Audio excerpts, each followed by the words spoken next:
ഹേ പ്രഭു ഏ ക്യാ ഹുവ എന്നൊക്കെ ഇപ്പോൾ നിങ്ങൾക്ക് പറയാൻ തോന്നുന്നുണ്ടെങ്കിൽ പത്തനാപുരത്ത് വന്ന് ഗണേശ പ്രഭുവിന്റെ മുഖത്ത് നോക്കി തന്നെ പറയണം. അതാണ് അവസ്ഥ. ക്യാമറയും പരിവാരങ്ങളുമായുള്ള ആ എഴുന്നള്ളത്ത് കണ്ടോ, എന്ത് ചേലാണ്! ഇതെന്തൊരു പ്രഹസനമാണ്!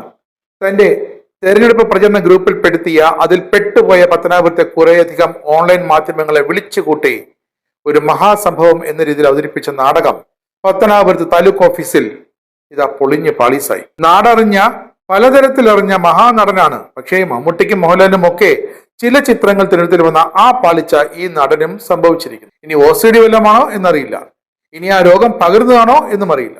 ഇവിടെ തിരക്കഥയിലും സംവിധാനത്തിലും വന്ന അപാകതയാണ് വില്ലനായത്.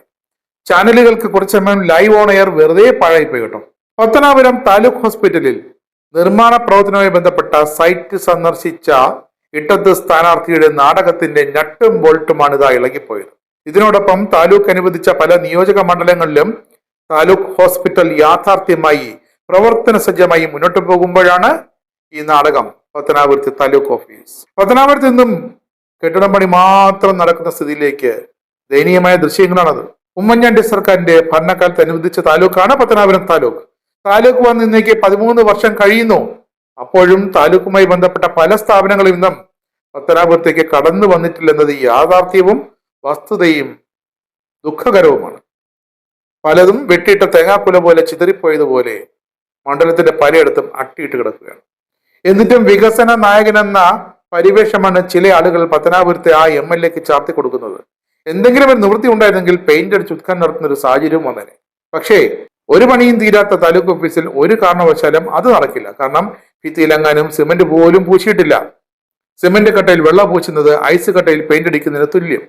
പക്ഷെ ഗണേഷ് കുമാർ പലയിടത്തും ഈ ഐസ് കട്ടയിലെ പെയിന്റ് അടി പയറ്റി നോക്കിയിട്ടുണ്ടെന്ന് അറിയാവുന്നത് കൊണ്ട് ആ സാഹസത്തിന് MLA മുതിർന്നില്ല.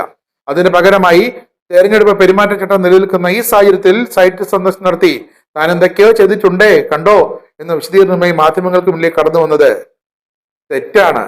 പിന്നീടാണ് അബദ്ധം ജനനായകന് മനസ്സിലായത്. ജനനായകനോ ജനവിരുദ്ധ നായകനോ?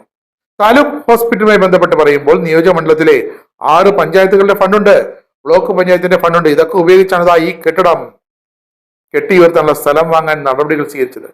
സ്ഥലം MLAയുടെ കിഫ്ബി ഫണ്ടിൽ നിന്നുമാണ് കെട്ടിട നിർമ്മാണത്തിന് തുക അനുവദിച്ചത്. അത് മാത്രമേ MLA പരിശ്രമിച്ചുള്ളൂ. അപ്പോൾ ഹോസ്പിറ്റലിന്റെ ഉടമസ്ഥാവകാശം 6 പഞ്ചായത്തിനും ബ്ലോക്ക് പഞ്ചായത്തിനുമാണ്. അത് സത്യം. അത് ശിങ്കടികളിൽ ഒരാൾ വിനയ പരിസരം ഓർമ്മപ്പെടുത്തിയതോടെ ജനനായക അവതാരത്തിന്റെ കിളി പോയത്രേ. എന്തായാലും തോൽവി ഉറപ്പിച്ച ഈ സാഹചര്യത്തിൽ ഇനിയും എന്തൊക്കെ നാടകങ്ങളാണ് കാണാനിരിക്കുന്നതെന്ന് പത്തനാപുരത്തുകാർക്ക് കണ്ടറിയാം.